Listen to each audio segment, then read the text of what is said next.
So, I heard may mga nag-unsub. I think it's too much naman, no, na mag-unsub nyo. Na-express nyo na po yung saloobin ninyo, na ipaliwanag nyo na, no? Nasabi nyo yung ayaw ninyo, di ba? Give them another chance.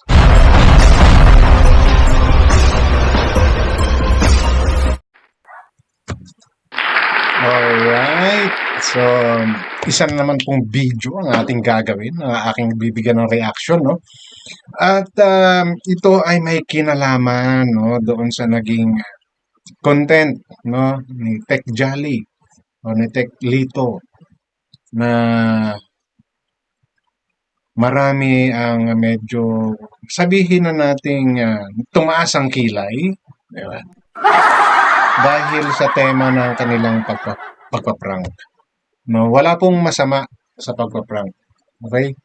Parte po 'yan sa mga ginagawa ng mga vlogger. No? Kaya lang kung baga may mga dapat no natatandaan pa rin. Ito po ay hindi paninira or hindi po pangbabash, no? Kay Tech Lito or sa Jolly Vlog. Ito po ay opinion ko po lamang. Okay? Na nakabase sa mga napangyayari. Dahil hindi ko po ano ha, I don't care kung maraming nag-react, I'm or ng mga viewers, ng mga supporters, or kung may mga nag-unsub man, no? Ah, hindi ko po ano 'yun, no, parang para sa akin too much naman na nag-unsub, no? Huwag niyo namang i-unsub, okey? Ako ginagawa ko lang 'to bilang reactor at bilang may concern, no? May concern din. Hindi po ito paninira, ito po ang tinatawag kong constructive criticism, no? Hindi po porke may nasabi akong hindi sang-ayon sa karamihan or hindi sang-ayon sa naging desisyon nila Tech Lito or ng Jolly Channel, Jolly Vlog, ibig sabihin binabash ko na sila. No, it's not my intention. No, ako po ay nagbibigay lamang ng aking reaction bilang reactor no sa community ito and sa other community. Ah, marami pong napaniwala dahil magaling po yung pagkakagawa nila ng script, yung pagkakatema nila, no? Yung paano nila talaga pinag-isipan na maging effective yung ginawa nilang pagpa-prank, no? Dahil prior to that prank, nakita naman natin na may mga conversation, video, na kung saan itong si Nanay Apple nakipag-away, no? Maaring totoong nakipag-away siya, na kumbaga doon pa lang binigyan nyo na ng idea na itong si Nanay Apple talagang medyo pasaway. Bukod pa doon sa talagang previously, alam naman ninyo yung naging takbo nitong si Nanay Apple, di ba? And prior to that also, may mga pangyayari pa silang mga pinakita, di ba? Okay, yung tema ng ano ng parang script nila no? Kasi ang prank naman is talagang set up 'yan no? Set up 'yan to prank someone na talagang hindi involved dun sa gagawin yung prank, no? Para maging makatotohanan. In even the way sila mag-upload ng mga video. Yung una nilang pinakita, 'di ba? Nanduroon yung nag-walk out pa si Teklito and nanduroon yung sabi nga ni Ma'am Shimari, yung pabida-bida, yung Jollibee, yung supposed to be na nagbayad kay Nanay Apple, no? Ng 200,000. So, kumbaga, nanduroon yung mga karakter. And after nung video na yon, nung first video nila na yon, biniti nila at nag-upload sila ng another video nung hindi pa kinukuha yung mga bata, para something na ganun. Then, after that, sa kanila in-upload yung final uh, episode, no? Nung prank na yon. Di po ba? So, kumbaga talagang systematic na gagawing uh, makatotohanan. Di ba? Kaya nga may mga nag-react ng reactor, defender, no? May mga nagbigay na ng mga opinion. Kasi ang tingin nila, may mali nga doon. Okay? So, nung lumabas yung final video, doon ni-reveal na frank lang yon, marami po yung mga maring hindi nagustuhan yung pangyayari. No? And bago pa lumabas yung final episode ng prank nila, katulad na banggit ko, may mga nag-comment na, no? May mga nag-comment na hintayin natin matapos, baka prank lang 'yan. May mga nagsasabi na kung prank man 'yan, hindi magandang prank 'yan.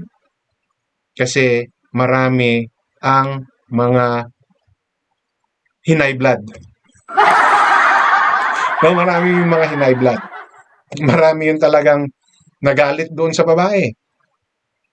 No? Na ang yabang-yabang umasta. Akala mo kung sino, akala mo siya lang yung may pera. Tapos sabihin niya pa na kapag sa kanya mapunta yung dalawang bata, isiigi yung buhay. May mga nag-react pa na, bakit? Hindi ba maigi ang buhay ng mga bata sa poder ng nila Tech Jolly under Promised Land? No? May mga ganong reaction, may mga ganong mga kwento, may mga ganong nagsasabi. So, kumbaga, most of the viewers hindi sang-ayon sa nangyayaring kwento. No, kaya nga marami ang nagsasabi na kung prank man 'yan, hindi magandang prank. At kung may mga nagsasabi na sana prank lang 'yan. Okay? Kasi kung hindi prank 'yan, kawawa yung dalawang bata, especially yung isa na nagdadalaga na. No? Nakailangan talaga ng patnubay ng mga taong may concern sa kanila. So, nagkaroon ng no? Mixed opinion and feelings yung mga manunood. And for me, why am I not agreeing to this kind of prank, no? Tulad ng nasabi ko po sa inyo, maganda po ang prank, no? Nakakatuwa po siya kasi yung taong ipaprank nyo, totally talaga wala siyang alam at talagang magugulat siya, lalo na kung magaling yung pagkakagawa ninyo ng prank na yan. In this case, masasabi kong maganda ang pagkakagawa ng nila Teklito, ng Jolly Vlogs, sa prank na yon. Dahil mixed emotions, marami ang nag-react, marami ang sinumpong ng high blood, Christmas pa naman daw. Marami ang nagalit doon sa bata, lalo na kay Nanay Apple. No? Ang daming nagsalita ng hindi magaganda kay Nanay Apple. Di ba? Na sa halagang yan, sa halagang 200,000, pinagpalit mo yung kinabukasan ng anak mo. Na hindi ka naman marunong bumilang ng pera. Kasi nga, wala naman pinag-aralan talaga si Apple. Di ba? Tapos, yung isang Apple, nadamay pa. Ako ata nagsabi nun. Sabi ko, ang mga Apple talaga, medyo may problema. Di ba? Yung unang Apple. Oh. Tapos, Apple na naman ngayon. And beside that, di ba, naging problema na yan, di ba? Nagkaroon na rin ng medyo na-stress din dyan si Tekram, di ba, kay Apple, kasi parang nabuntis daw ata yan. I'm not too sure, no? Hindi ko kasi nasubaybayan yung kwento niyan, eh. So, kumbaga, talagang maraming lalong nagalit kay Apple. Yeah, maraming nagalit, maraming nainis na naman sa kanya dahil sa halagang yon, no? May isa pa nga, I'm not too sure, no? Doon sa live ni Ma'am Shimari, parang mag-aambagan sila. No? Para ibigay kay Apple. Wag lang, no? Wag lang ibigay doon sa babae na yun yung dalawang bata. So marami po ang nag-react ng hindi sang-ayon. Yung nga lang, prank pala sila. No? So for me, like what I'm saying, maganda. No? Nakakatuwa yung mga prank. But in this case, para po sa akin, no? Para po sa akin, opinion ko po to. At huwag niyo po sanang masamain. Kung ito man po ay hindi ninyo magustuhan, ito po ay on constructive criticism. Take this as your guide, reference, no? So, next time na mag-iisip kayo, take some consideration. Pag-isipan niyo po ulit. Unang-una, ang involved po dito sa ginawa ninyong prank, ang prank niyo po talaga rito ay yung dalawang bata. Yung dalawang bata po. Yun po yung target ninyo sa pagka-prank ninyo. Which is a minor. No? Okay? Sabihin na natin, let's not include the law. No, huwag natin ipasok dito yung batas. No? Ilagay na lang po natin sa sitwasyon na yan ay mga bata pa. We don't know kung yan ay magiging trauma sa kanila. Hindi po natin alam yan. Hindi po natin pwedeng sabihin na, ano lang naman yan. Hindi naman siguro nila din. No. We don't know the effect of this kind of joke to them. Di ba? Minor po yan. They totally don't know what is happening. Di ba ba? Yun yung sa akin dito. And to think na you're handling kids na tinutulungan ninyo. Di ba? Tech Jolly, yan, even though Manalastas, meron po kayong mga inaalagaan bata. Di ba? Iba po kasi yung prank na ganito kaysa doon sa mga biruan eh. No? Iba po kasi yun. Ito po yung opinion ko lamang. Ngayon, kung hindi po kayo sangayon, please leave your comment on our comment section. Yun lang naman po yung concern ko dito. Kasi para sa akin, this kind of prank should not be done sa mga minor. Kasi they totally don't know what is happening. Maigi hindi umiyak yung mga bata. Maigi hindi nakaisip ng kung ano yung mga bata. Di ba? Mm. So, yun yung sa akin. Okay? I'm not against sa ginawang prank. Actually, it's effective dahil marami ang talagang sumakay. Marami ang napaniwala nila. Okay? Ang problema kasi dito, yung ginawa ninyo. Yung naging ah, main character ninyo ay yung mga minors. Hindi nila alam yung nangyayari. Mantakin mo, this oras ng gabi, pumunta roon, ginising niyo yung mga bata. Just to tell them na, ito na yung mga tao mag-aalaga sa inyo. Sila na, aalis na kayo dito sa Promised Land. Di ba? At yun ay kagustuhan pa ng magulang ninyo sa halagang 200,000 pesos. Di ba? May money involved pa. Yun po yung parang medyo, di ba? Yun opinion ko po lamang, no? I'm not saying na tama yung mga sinasabi ko. Pero ako bilang isang ama, no? Bilang isang magulang na makakapanood, parang para sa akin, may mali doon. May mali. Yung prank itself, wala pong problema. Nakakatuwa po yan. But, let's choose kung sino po yung sana ipaprank natin. Okay? Masyado siyang naging effective na marami yung nag-react, marami yung maaaring hindi nagustuhan. Ako masasabi ko, hindi ko lang gusto kasi yung involved person. Yun ang sa akin. Yung mga naging involved ng mga bata. Kung yan sa mga adult ninyo ginawa, okay lang yan.